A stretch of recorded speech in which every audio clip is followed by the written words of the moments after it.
Win something one time and it could be a fluke. Do it twice and people know you're for real.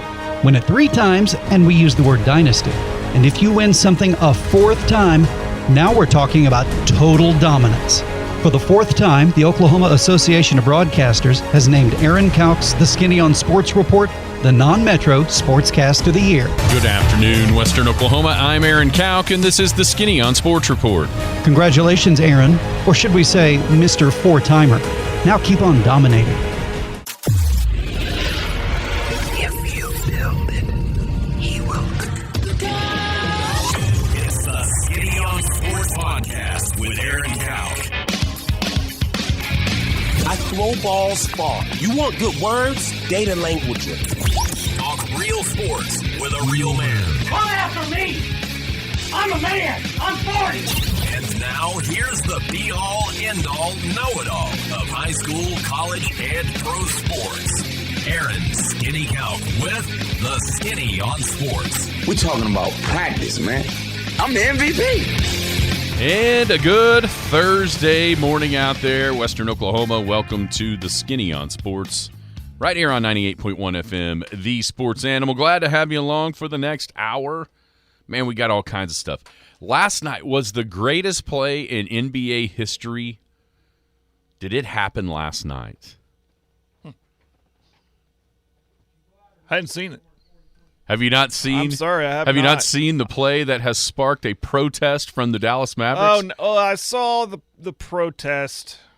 Have you seen the play? That's coming, but I didn't see. I just thought, oh, here we go again. Mark Cuban's crying about something. It's pretty interesting. It's awesome. It's something that you would only see in like a second-grade basketball game, except for it happened in the NBA. I have to look it up. Tell you about it. Thunder Clips tonight. You realize Oklahoma City can move into a tie in the loss column with the Clippers and the Warriors if they win tonight? Which would be like a tie for 5th.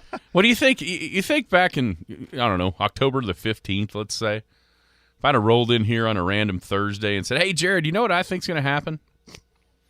I think we're going to get to the end of March. I think Oklahoma City, I'm going to point you to that second game of that back-to-back out in L.A. They play on Tuesday, then they'll play on Thursday. You know what I think is going to happen?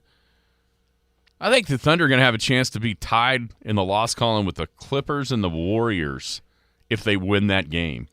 I would probably bet you more than just a burrito. Maybe you had told me that. Maybe send me to a padded room somewhere. Yeah. There would have been a bigger stakes on that one because I think that would have been an automatic win for me. So that's what's at stake tonight. Thunder finally beat their greatest opponent the other night, which was the 500 mark. Ha. Now let's get above it. Here's the question. Is it time to start thinking about, God, what would be the best matchup for the Thunder in the playoffs? All right, maybe so. If they win tonight, I think it absolutely is. But anyway, we'll talk about some NBA stuff at the end. NCAA tournament back in action this evening. The East and the West regionals on tap tonight in the Sweet 16. What's your favorite game this evening? We'll rank the teams 1 through 16 that are left going into tonight. We had that on tap yesterday, just didn't get to it. Do you realize the lack of coaching success that's left in this tournament? I didn't until I started kind of looking at it. And then we mentioned ratings yesterday and how great they were for the first weekend. Will that continue? OSSAA had a board meeting yesterday. There's a bunch of cool little nuggets out of that we can discuss right here off the top of the show as well. And we'll take a look at that Western Oklahoma Realty Bracket Challenge contest going into tonight's games. Who's winning? Who's got the best chance? Who's got the highest, I need 2 teams. I only got really 2 teams that matter anymore. I need them both to win tonight.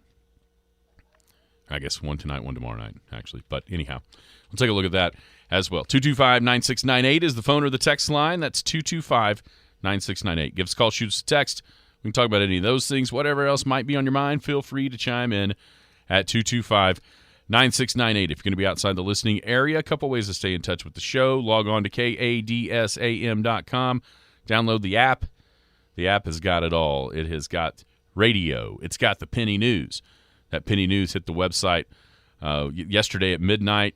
Free copies of the Penny News everywhere right now. So go pick up your free copy of this week's Penny News at your favorite local place that houses those. Big Elk and Paragon TV on also within the app when those things are going. And then the Skinny on Sports podcast. I did get an alert from yesterday for the from iTunes. So iTunes is rolling. KADSAM.com has the podcast located there each and every day. That's old reliable. KADSAM is old reliable. iTunes is kind of like it's we're getting there. It's like website versus app. Yeah. Old reliable, and the new kid that, boy, he's good when he shows up to work. But damn, you just don't know if he's going to or not. Right. We're getting there. We're getting there with the app or with the podcast. What's going on? How are you today? I'm good. How are you? How are you doing? I am wonderful. Finally started hearing the ping of the bats last night. Did you? It's that time of year again. I should have one arriving today. I was alerted over the weekend that you needed a new one. Step it up. I found out last night my youngest needs a bigger glove. Oh no! Yeah, she's struggling making the catch of that softball. I was like, you know what? It's probably not her fault. That glove's not as big as I thought it was. So anyway, fun night. 3 hours on the softball field. So I didn't see a lot of the Mavs game or whatever that took place last night. Oh, dude. You're going to have to explain that. I can't wait to me. explain that toward the end. And I had no idea that the OSSAA met yesterday. Yeah, they had a board meeting. Sound like that board meeting may have taken 3 hours as well. Just the executive session took 2.5, it says. Wow. Because I guess they had executive session already scheduled to discuss board or staff salaries. They don't do that publicly, I guess, or at least the discussion of it. Right. I'm sure you could probably find those. You can discuss it, but you have to vote. Everything has to be voted in public. Right. I believe that's how it is. Discussion can happen. Vote has to be. You can discuss in executive session. There's laws against. Anyways, yeah. Okay, Mr. News. Why don't you sorry, explain I've been to us? enough of those meetings. And when I see executive session on an agenda, I cringe because those could either be like that or they could be like what you just said, 2.5 hours. And you're just sitting there waiting on them like, come on. Sometimes, this is my theory, and for those who have been in on a board or commission or anything that's been on it that has had executive sessions, sometimes I think they do those long executive sessions on purpose, hoping that people outside of the executive session would just leave. You know what I mean? Mm-hmm.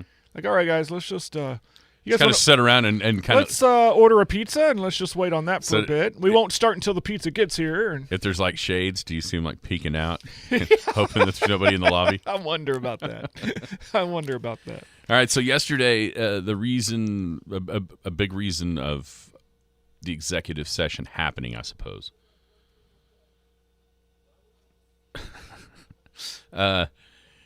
So on the docket, on the agenda was this public versus private playoff split that's been discussed with the membership, been discussed at the board level a little bit. And we've actually we talked about it on maybe not the February meeting, may have been back during the football season, but anyhow. So there's something called Rule 14 with the OSSAA was deciding, and right now, what that does is it essentially kind of bumps the private schools to larger classifications as success rolls on. And so in the newest discussions with this topic was tweaking that to be even more almost punitive to success for the private schools, or just forming split brackets for the playoffs, meaning public schools go in one bracket, private go in the other. Right. So right here ahead of this meeting of the OSSAA board, the Attorney General of Oklahoma, Gentner Drummond, sent the OSSAA a cease and desist letter, but only for the second option, only for the splitting. The other option, tweaking that existing rule that bumps private schools up, is still up for grabs at this moment. But as far as splitting them out into public versus private, that portion of it has been shut down, at least temporarily, with the cease and desist letter. He uses the 14th Amendment to the Constitution, which is the Equal Protections Clause, which prevents discrimination based on race, national origin, gender, or fundamental rights. And you think to yourself, what is that? Where's that being violated? Well, it's not. And so he used the rational basis test that government action must be rationally related to a legitimate government purpose or end. Splitting private schools out of the public schools championship bracket for public school success, he doesn't feel falls underneath that. And then he also cites the case from back in 2007, which went to the Supreme Court, or Court of Appeals, I guess. It didn't quite make it to the Supreme Court level, in which Christian Heritage, a private school in Oklahoma, actually sued the OSSAA because they had been denied membership twice. And obviously they won that case because Christian Heritage is now an OSSAA member and in the playoffs in multiple sports. So when you look at what it appears was going on or possibly going to happen heading into that cease and desist, David Jackson reported back in February, at the February meeting, that they had indeed sent out surveys to their member schools about this topic. 75% of the membership responded, which I wonder what the breakdown is of membership between but obviously you think private would respond to and say no. But anyhow, 3/4 of the membership responded to it, and of that 3/4, 85% voted in favor of separate playoff brackets. 85%. 85% of 75%. Called an overwhelmingly majority. Now it's my son has to do these kind of figuring out fractions right now in school, and I quickly remember that I've forgotten. If that makes sense on how to do all this. But so if you've got 85% of 75%, that tells you just on a ballpark figure somewhere in the 60 to 65% range of member schools are in favor of split playoff brackets. Right. What do you think is going to happen here? Because obviously, after the executive session, the discussion on this Rule 14 has been tabled. Mm-hmm. And to collect more information, David Jackson says. I can only speculate what's going to happen. It's hard to go up against anything with precedent in the judicial system. You almost have to go all the way to Washington, D.C. to get that overturned. And is it worth it? And is it worth it? You're right. There's a lot of power on one side versus the other. And I think you know what I'm talking about. So there's a lot of pull. There's a lot of power. Yeah, I think it's interesting because within the OSSAA, I don't think there is much power for that side, being the private side. Really? Heck no. Obviously not. It's obvious that the public schools want this to happen. Yeah. And I would almost say that if that information was out there, which it was because it was February's meeting where that information was divulged of the 85% of the 75% of the member schools, at that point, I think if you're on the private side and you don't want that to happen, this is why we're here. Because they realize, we're not going to be able to do anything about this at the OSSAA. As a member of the OSSAA, this doesn't look good for us. We're fixing to be split out into, and then that's where this cease and desist from the Attorney General of the state of Oklahoma comes in. But that's where I think you're right. That's where maybe the power lies, private school-wise. I think that's where I was going. Not within the OSSAA, but outside of it to keep this from happening. Yeah. It's a tricky situation. It's not going to happen overnight. very curious what's going to happen. And, I think we both, I don't know if I've ever asked you. How do you feel about private versus public? Is there a competitive advantage when it comes to private versus public? If you look at the 2A through 6A state championship games in basketball, am I mistaken? Aren't they all public schools that won gold balls? So, at least that's – and what's ironic is that the private schools can go, see, if we're so dominant, why didn't we win one of those balls? Well, and what happened football-wise? It was – what, I'm going top of my head. Bixby? Well, 2A and 3A is really what we're talking about. Yeah, you're right. What was that? What was that game? All the points were scored. It was Heritage and Metro Christian, so they were both two privates. Yeah. But then in the 2A game, Millwood and Washington. Is that who it was? Which is a little bit of a change. Anyhow, here's what I would say. Open transfer has changed the dynamic of this a little bit. Yeah. Because now that can happen in public schools too. You see what I'm saying? Mm-hmm. I think that has changed the competitive balance of this just a little bit. Whereas there's an advantage for private schools to be able to manipulate is not the word I want to use, but it's the word I'm going to use because it sounds more sinister than maybe what's really happening. But the enrollment numbers. You know what I'm saying? Mm-hmm. You're able to kind of get yourself where you want to be depending on how many you want to take. And so at the end of the day, I think if you're looking at it from a public school perspective, I don't think it doesn't bother me that the private schools are playing. Just as long as they figure out a way to make the competitiveness equal. And here's why I don't think the cease and desist letter necessarily matters. Because from a public school, if it does look like, and it does look like, public schools rule the day as far as the OSSAA goes, because they make up a vast majority of the member schools. Well, just tweaking the first part of that rule and making public or private schools bump up another class. Well, see, now you got yourself in that situation as a private where you're trying to keep your numbers low. But now if you get into a high enough class, does that work at a disadvantage to you? Because now you're working with X amount of students versus the public schools having Y, and which is way more, right? Mm-hmm. And sure, you're being able to pick and choose, but do you get to a point where you're picking and choosing from such a smaller pool that it actually works as a disadvantage to keep those numbers at a certain level? And I think honestly, I think that is going to be probably the best that they can do.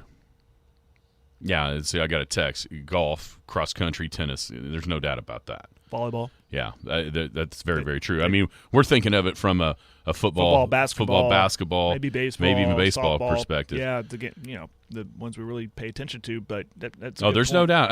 Golf, yes, and that's the one. When we've had Mark on talking about this topic during football season, he kind of asks our opinion, and we really don't have one because we don't have anybody there. Yeah, we really don't. No, it's either too small.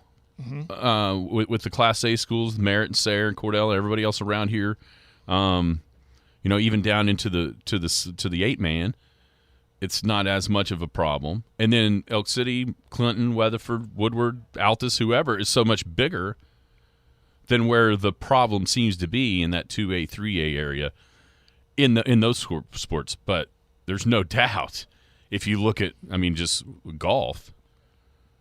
Gosh, I wonder when the last time a public school won in 4A golf, 4A boys golf. It's a ways back. Yeah, Elk City had a wonderful chance 2 years ago. It didn't quite get it done. Mm-hmm. Last year, the top three were all the Halls. It's funny because that's what it's the Halls: Cassia, Holland, and Heritage. And there's no doubt about that. The smaller, the spring sports, are dominated in a lot of ways by those private schools. Soccer used to be too. Yeah, Clinton's done a great job there. But there's been more public come into those games. Like I've just witnessed it last spring, watching all those championship games. The only, without looking it up, and I'm sure there was somewhere in 2A or 3A, or McGinnis was in 5A against Piedmont, and McGinnis won on a late goal. But yeah, Clinton has kind of stepped up and represented the public in soccer, both boys and girls. Chickasha looks pretty good. I mean, my point is that competitive advantage. But I'll never forget when, I forget what year it was maybe 10-plus years ago, where Clinton won volleyball, a title in volleyball, and they were streaming the final, and I'm watching it, and when I forget who they played, but it was a private school, maybe like a Victory Christian or something like that. And every time Victory Christian or that private school would get a point, you'd hear these. Yeah. And then when Clinton would do something, Everybody the gym nuts. erupted. And I realized everybody there outside of the private school, like they're there rooting for the public school. So that's my question would be then, as a public school, would it not mean more for the private schools to be in the contest yet beat them versus win without them? But then that goes back to the question, well, can you? 4A boys golf, for instance, I just looked it up. Okay. And in the 4A down is kind of the spot here. Bishop Kelly in 5A has won some too, but they haven't just been dominant. The last time a team in Class 4A boys golf has won from the public school was Ada in 2013. That's quite a while. 3A, it was Plainview in 2015.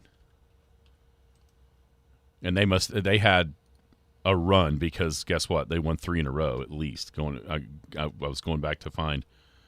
And then in 2A, you got Moreland in 16, Laverne in 17. So that it hasn't been quite, 2018 region, but then Turner. So, it hasn't been. What I'm saying is 4A and 3A in boys golf is kind of the 2A and 3A in football, where that concentrates. Well, you see the halls, the Heritage Halls, the Cassia Halls, Oklahoma Christian Schools. So, that's it's an interesting debate and one that I think will continue on. A couple of other notes from that meeting. 1994 Elk City High School graduate Trinity Johnson. He's been at Piedmont in administration. He will be one of the assistant directors of the OSSAA, taking over for Mike Whaley when Mike decides he's going to retire. I think July 31st is that date. So Trinity Johnson will be an executive director for the OSSAA, a former Big Elk. Graduated in 1994. And then also, the board itself has elected a new president. Bingeroni was the president last year. Mm-hmm. Now the president will reside from Jinx. And with the way that vote was on the shot clock in high school basketball, will that come back up? And will the result be different because of who has the tiebreak, i.e., bigger schools? Good question. Something to keep an eye on.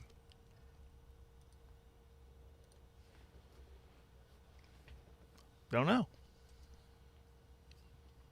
So it sounded like that yesterday's meeting, there's a lot of discussion, but outside of the things you mentioned, nothing major. And that was a big question, too. Was shot clock going to be talked about? I'm sorry?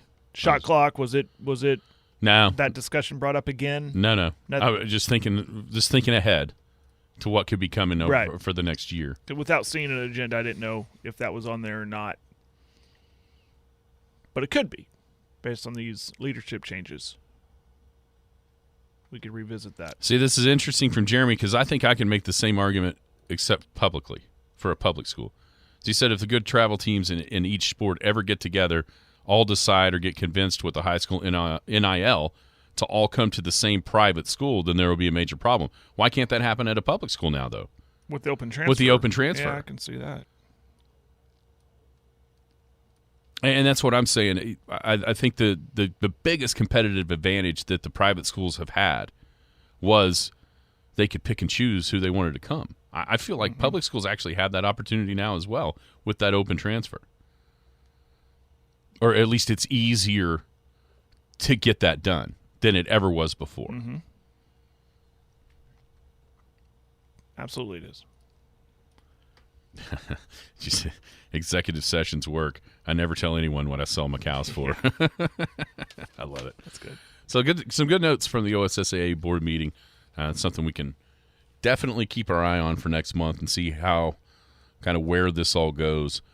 But I do think after kind of years of just talking about it, me and you or whoever, I do feel like this has become a big enough topic where something's going to happen. There's going to be some sort of change made to this, the private and the public, and how this is all going to work in the playoffs. Yes. Should be interesting. And I don't know if I'm more interested in that or the shot clock topic. What happens first, the split or a shot clock? Shot clock. We'll be back. Win something one time, and it could be a fluke. Do it twice, and people know you're for real. Win it 3 times, and we use the word dynasty. And if you win something a 4th time, now we're talking about total dominance. For the 4th time, the Oklahoma Association of Broadcasters has named Aaron Kauk's The Skinny on Sports Report the non-Metro Sportscast of the Year. Good afternoon, Western Oklahoma. I'm Aaron Kauk, and this is The Skinny on Sports Report. Congratulations, Aaron, or should we say Mr. 4-timer. Now keep on dominating. The Skinny on Sports. This is one of the most awesome experiences of my life because I'm getting in trouble right now. I can't believe it. What in the world? It's Ricky Bobby. Ricky Bobby. It's you know what? I think I'm so my mind is so in the World Baseball Classic spirit. I just assumed that was another Japanese call of Ohtani-san. Maybe I should grab that and put that in one. That is what I figured it was. Welcome back, Skinny on Sports, right here on 98.1 FM, the Sports Animal. Good text on this topic, and because I think it's one that everybody. It's a little bit like the shot clock, or like the Weatherford Anadarko discussion in the style of everybody's got a definite opinion about the public versus the private and how that all works and how it should work and what's fair. I mean, I think a whole bunch of people, especially the further west in the state you go, I would because of the lack of private schools out here. Yeah.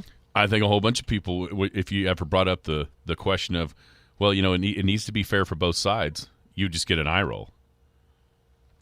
Like, what do you mean fair for the private? Who cares? You know what I'm saying? I don't think that's even been a thought for a lot of people, and probably not even me either. But it's out there. And like we said, I think there's no doubt something's going to change. I'm just not exactly sure what. And you brought up a great point when we were in the break there.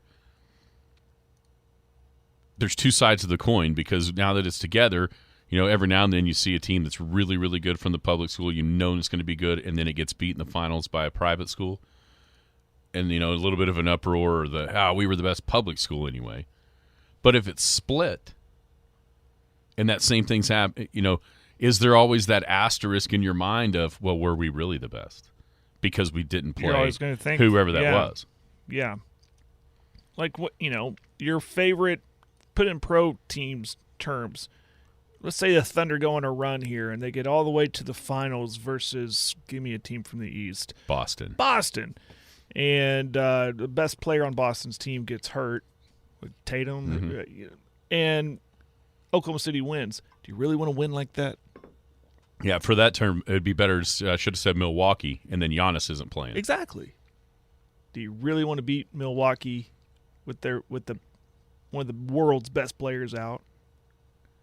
Yes. Yeah, I'll take it, but but there's always going to be that asterisk. But then as you go down life's path, and people are, remember when the Thunder won that? Yeah, because Giannis got hurt. That was the year Giannis got hurt. You don't want to go, well, we won a state title. Yeah, that was the first year they split. I think about this in terms of like when I was in high school a lot. And it would be like our boys basketball team winning the state title and not having to beat McGinnis. Does it really count? I mean, it would count. There would be a gold ball in the trophy case. There's no doubt about that.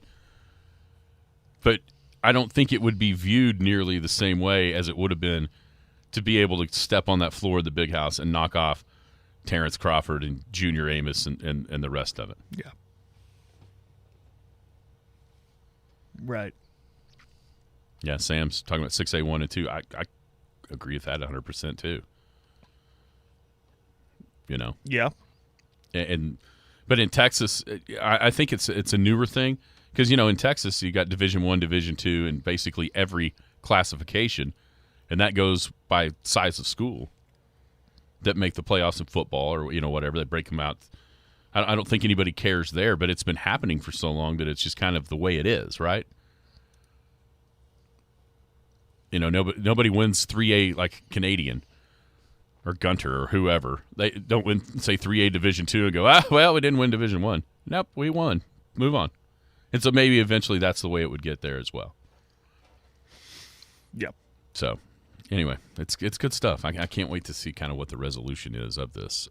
Tonight, NCAA tournament back in action with the Sweet 16. 2 games from the East bracket, 2 games from the West bracket. In order, I had that pulled up. What did I do with it? Do you know the times? Oh, here yeah, it is. yeah, It's yeah. on the bracket. I got it right here. First game of the night will be inside Madison Square Garden, Kansas State and Michigan State.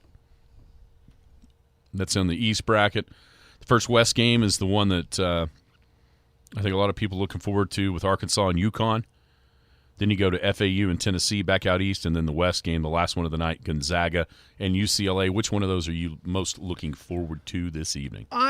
There's some good ones. Everything you mentioned, there's some good ones. And when we talk about ranking the 16 teams left, it kind of helped me decide which one.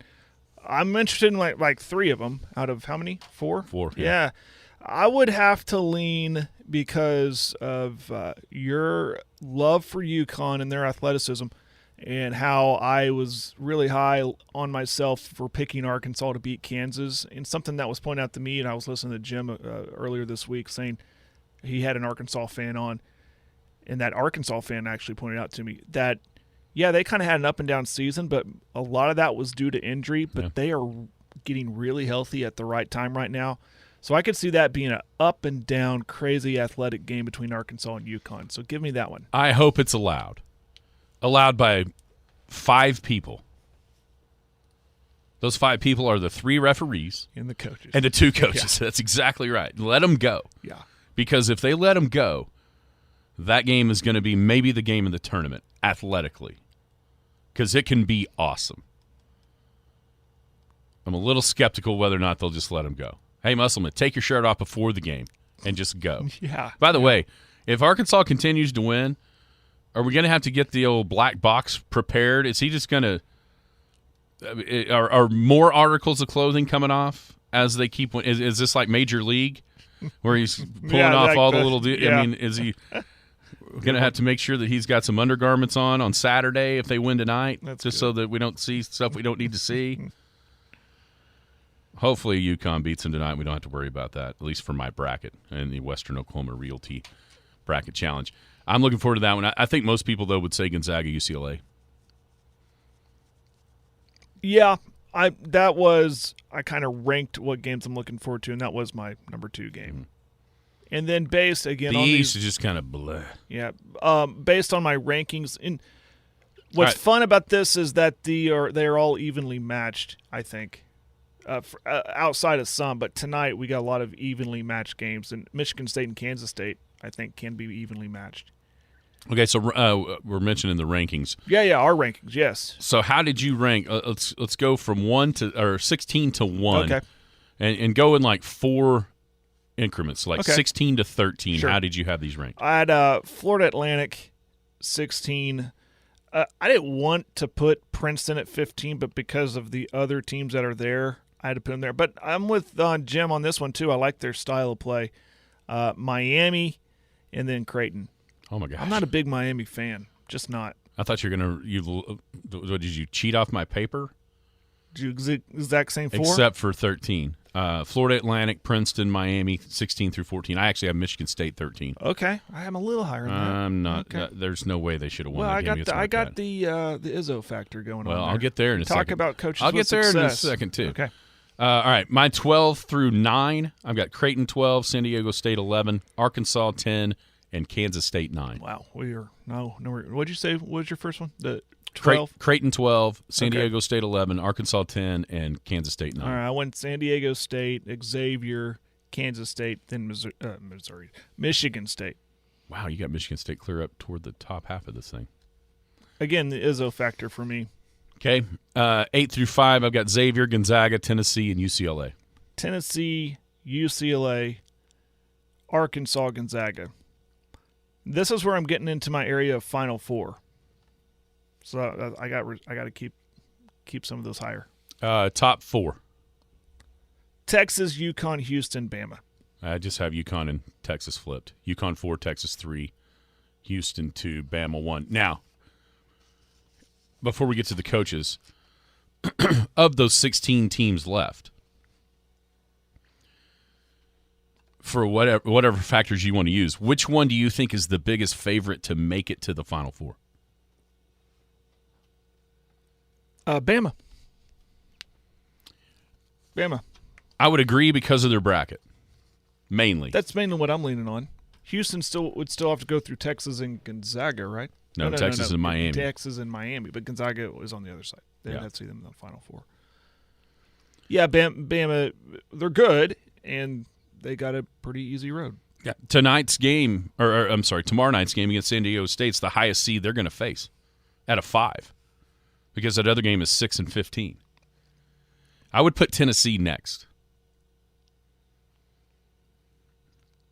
because of what they've got. Florida Atlantic, we both had them as the worst team still in, mainly for me because I don't know much about them and I didn't want to put Princeton last. Well, Florida Atlantic's there because they got FDU, or who was it? But they also beat Memphis, which was a lot of people's That's true. Sneaky pick to be in this situation, to beat That's Purdue true. in the first place. But at the time, they're thinking, all right, this is a great win to end the year on. Now we got Purdue, and then Purdue loses. Right. Anyways, yeah. And then Kansas State, Michigan State. Listen, no offense to Michigan State, and we'll get to this coaches thing right now, but Michigan State isn't that good. And how in the world Marquette lost that game? I still just watching it, I'm going, what just happened? Izzo! It wasn't Izzo. Something about him, man. It wasn't Izzo. It's something about having a good coach in this tournament. It's amazing how, to me, because of Izzo's past, how much credit he gets for things he didn't even do. They hadn't been to the Sweet 16 in like 5 years. Yeah. Anyhow, but here's the deal. Do you know how many coaches have won a national title that are still in the tournament? No. Him. That's it. It is Izzo. And Izzo only. How many do you think have even made a Final Four? Of coaches? Yeah. Coaches left in the bracket, in the tournament. How many have made a Final Four? Don't look. I'm not. I'm looking Just guess. I'm looking at my 16 here. Yeah, just guess. 2. More than that. That's made it to 3. 4, 5. 4, 5, 6. 5 Just counting. throwing numbers 5 out. counting Is there a Izzo. niner in there? 5 counting Izzo. I had him on another list because he was the only one that won. Okay, so Izzo, Mm-hmm. Kelvin, Mm-hmm. Few, Mm-hmm. Tennessee coach. Rick Barnes. He got him there with Texas, didn't he? Mm-hmm. And one more. I don't know. UCLA coach? No? Wait a minute. Musselman's never got him there. Oh, crap. What? Why did I write his name down? Who? Oh, because he used to coach at Tennessee. Good God. Bruce Pearl. He used to coach at Tennessee. I wrote him down first and went, oh, no, it's Rick Barnes. No, Rick Yeah, Barnes. he's Auburn. Yeah, Rick Barnes got So him it's there just with- 4. It's just 4. So Kelvin, Barnes, Few and Izzo. Few, and Izzo. Yeah. Okay. Yeah. Yeah, Mick Cronin. He never made it, did he? Oh, yeah, he did. He was a coach at UCLA a couple years ago when they got beat by Gonzaga. They had a Wasn't it him? crazy Cinderella run. I think it was him. I do. I do too. And a lot of people had them preseason number 1 the next year. They were Yeah, I was they thinking were, it was- they were like ahead of schedule when they got there. Yeah, I was thinking he wasn't there yet, but he was. No, he wasn't. He wasn't. Yeah, he was. Yeah, He 2021. Yeah. Okay. Who was right before him? Who was the coach before him? Uh-huh. Was it Alford? It wasn't Alford. I don't remember. Anyway, there is still 5. Point being, at this stage of the tournament, that's not very many, and especially only one of them that's won the whole thing. For a Sweet 16. Yeah. I mean, that is very, very limited experience and successful experience. Yeah, Alford was right before Mick Cronin. You don't count the interim coach. I was thinking that was a COVID, but it was right before COVID, pre-COVID, when that happened. How do you think the ratings will be? Down. How come? I have a theory of when you throw a bunch of games on at one time, a lot of people are going to tend to watch. And now that okay, so how are these ratings compiled? Entirely? I know for me, I was going to one game, go, well, this one's turned into a blowout. I go to another game. I always had a game on. Now, it's one game at a time. Mm-hmm. Am I right? There might be some overlap there. I'm not sure. A little bit. There's going to be 30 or 45 minutes. But not happening at the exact, tipping at the same time. A lot of time it'll tip about halftime of the other one. Right. So based on that, if one game, I could see it, then local interest is gone. Oh, my team lost last weekend. I'm turning it off. Wild theory, but I just think it dips a little bit. I think it dips a little bit for 6 reasons. Because of, there's no Kentucky, there's no Kansas. Kansas, Duke, UCU, North Carolina, Kentucky, Indiana, Arizona. Yeah. The Blue Bloods not being there. It would be my theory, but yeah, I get it. I guess we'll find out though. And here's the thing: it's kind of hard. Even we're obviously post COVID, but I also think there's part of still that lingering remembrance of gosh, not that long ago we couldn't watch this. We missed this tournament not that long ago. Yeah, that's true. So I don't want to take for granted that it's all, maybe that's part of why some of these numbers have been pretty high. But I would be surprised if it doesn't dip just a little bit because of the lack. And even though UCLA is absolutely a blue blood school, it's also a West Coast school. Mm-hmm. And that if you were just going to have one of, say, the top 6 or 7 or 8, you'd want Duke or you'd want Kentucky. Right. Yeah. And I think in a lot of ways, UCLA would be the last one you'd choose to be the last one standing because of the West Coast factor. Right. All right, we will be back to wrap it up in the NBA. Win something one time and it could be a fluke. Do it twice and people know you're for real. Win it 3 times and we use the word dynasty. And if you win something a 4th time, now we're talking about total dominance. For the 4th time, the Oklahoma Association of Broadcasters has named Aaron Kauk's The Skinny on Sports Report the non-metro sportscast of the year. Good afternoon, Western Oklahoma. I'm Aaron Kauk, and this is the Skinny on Sports Report. Congratulations, Aaron, or should we say Mr. 4-timer.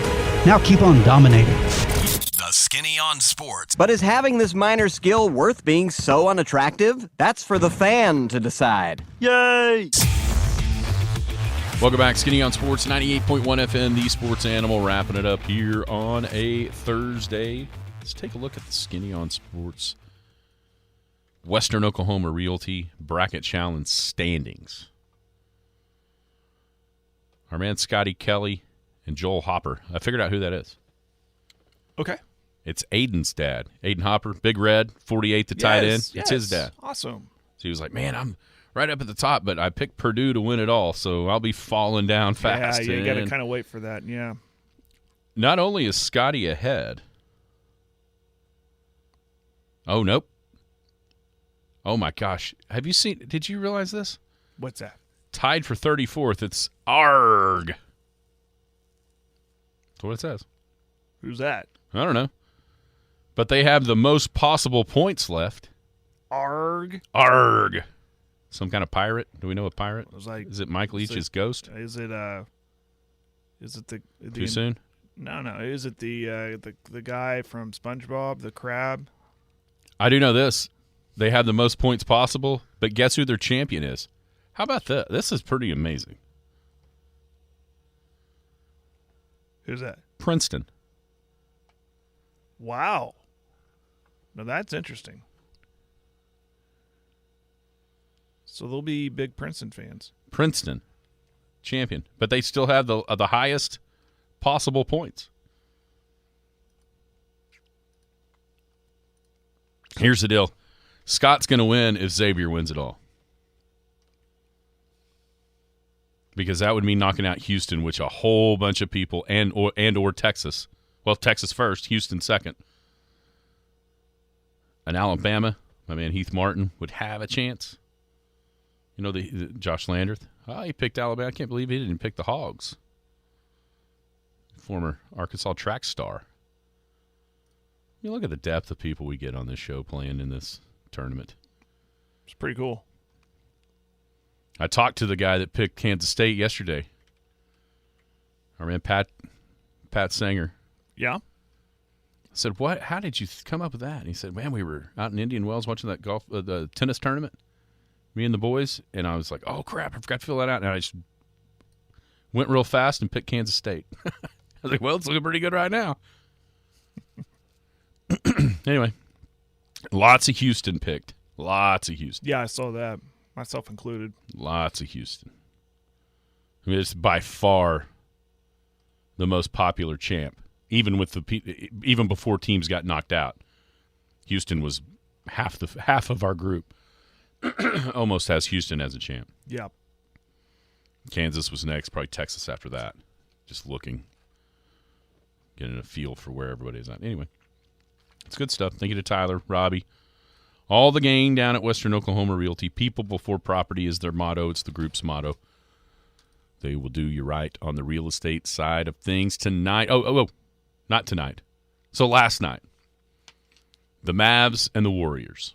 Yeah, explain this to me. So Mark Cuban's mad again. What happened? Okay, so here's what happened. There's a play underneath the basket, and it's underneath the basket Golden State is looking to score at, right? Ball's knocked loose. The official points the Mavericks' way. Okay. Mavs ball. The PA announcer in the stadium, Mavs ball, and it goes to timeout. Like right on that play. Well, in the timeout, the official changes the call, but apparently doesn't tell anybody. Uh-oh. So you've got the Mavs. Did they review it? I don't know what happened. And I think this is the point of the protest of the game. So when they come out of the timeout, they just hand the ball to the Warriors. Who are all on one side of the court, and the Mavs are all on the other side of the court, and they just throw it in and lay it in. Oh, no. No. Yeah. I mean, when you see the story and it says a free 2 points, no kidding. A free 2 points. Oh, wow. So Cuban says that the officials made the call for the Mavs, had the ball, and the PA says it going into that timeout. No, they don't tell the Mavericks of the change. So then the Warriors are out there by themselves. They just throw it in, lay it in, and just kind of stand there and then run back down the court to where all the Mavs are. And this was it's in the third quarter. In Dallas? In Dallas. Oh, boy. In the third quarter. Oh, boy. And it ended up being a 2-point game. Now, the Mavs threw one in at the end from 3 where the Warriors weren't really guarding to cut a 5-point lead to a 2-point game. Yeah. But do you know what happens on these protests if it works? What happened? Do you know how it's resolved? No. So they go if he wins this protest, they have to they go back to that point in the game. Right. That time, that score, and then play. So they have to bring him back and play this? That's how that gets resolved. Yes. Interesting. If they win the appeal, they'll go back to that point in the third quarter. The Mavs will have the ball with whatever score, and then they'll play it on out. Is there an appeal possibility from Golden State? Say Like Mavs appeal win. the appeal? Appeal the appeal. Could Golden State say, well, wait a minute. This is what they told us, or this is what we heard, or I don't know. Yeah, how did we know? We know it was our ball and you didn't? Right. Yeah, I don't know. I guess we'll find out. Wow. Well, I guess, yeah, okay. I'll side with Cuban on this one. That's worth appealing. That's worth being upset about. I get that. Yeah, when I first saw that they were going to appeal, I was like, really? What? And then when you actually see what happened, or if his explanation, I mean, and listen, that is coming from his Twitter account, the explanation. He actually put it out there last night, why they're appealing. Yeah. And that was his explanation for the appeal. So this is kind of exciting. So we really don't know what the standings are necessarily just yet. We don't, do we? Thunder tonight against the Clippers. No Paul George, out for 2 to 3 weeks, looks like. They didn't really elaborate what the injury is. But they said 2 to 3 weeks and will be reevaluated. Point is, that's bad for the Clippers. That's bad news. Yeah, no, there's no doubt about that. You know, it's who would have ever thought, speaking of throw me in a padded room, you realize the Thunder have a pick swap this year with the Clippers. That is right. Who would have ever thought that might happen? So what that means is if the Thunder finish better than the Clippers, meaning the Clippers would have a higher pick in the draft than the Thunder get to swap it. No one in their right mind would have thought that could come into existence yet. No, when you're trading for Paul George and getting all that equity back. No, you're hoping crazy. that happen. You're hoping that would happen after George and Kawhi would go somewhere, like would want to go somewhere else after 3 or 4 years of trying it. Then you have like that 6th year pick swap. Right. Not the first time you get a chance at it. Wow. But that's kind of win tonight. Hey, here's the deal: win tonight, you're tied in the loss column with the Clippers and the Warriors, and that would be for 5th, potentially in the West. Can we start talking about what's the best matchup in the playoffs? I got news for you, Aaron. I've already been thinking about it.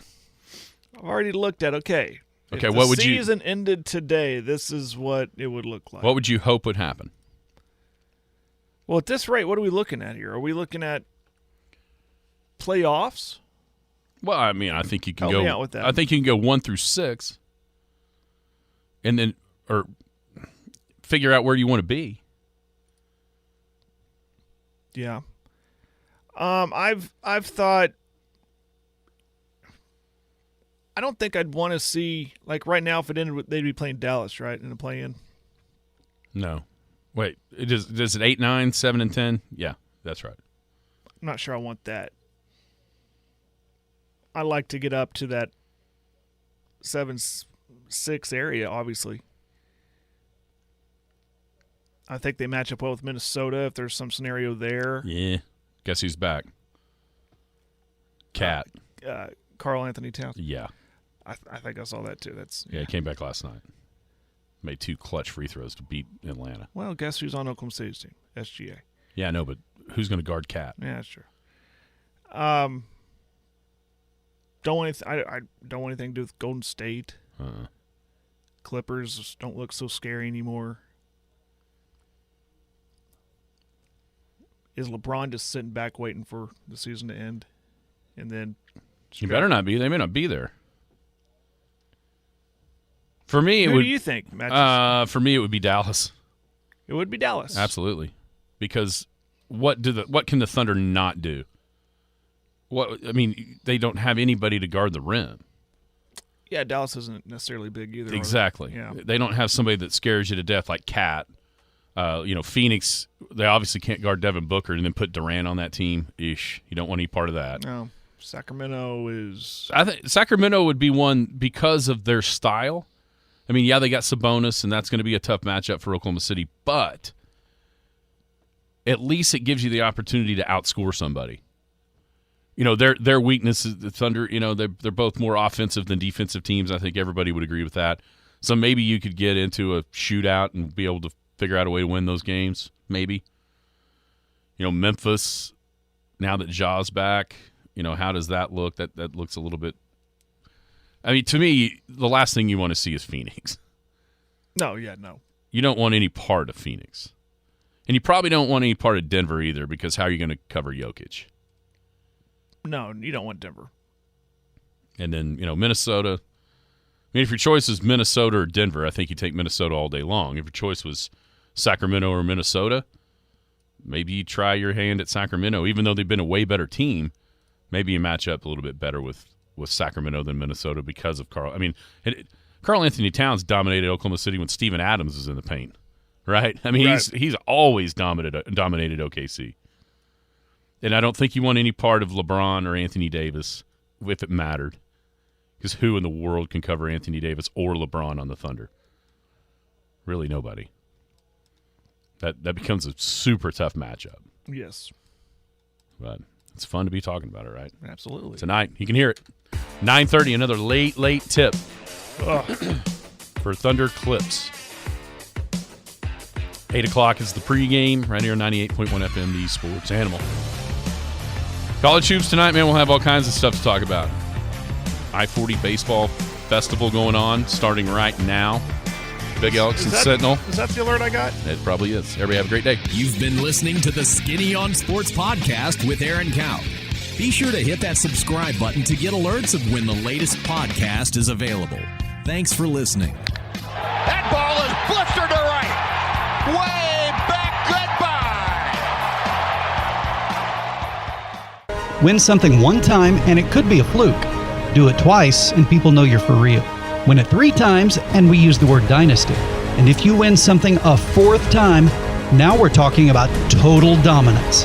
For the 4th time, the Oklahoma Association of Broadcasters has named Aaron Cowk's The Skinny on Sports Report the non-metro sportscast of the year. Good afternoon, Western Oklahoma. I'm Aaron Cowk, and this is the Skinny on Sports Report.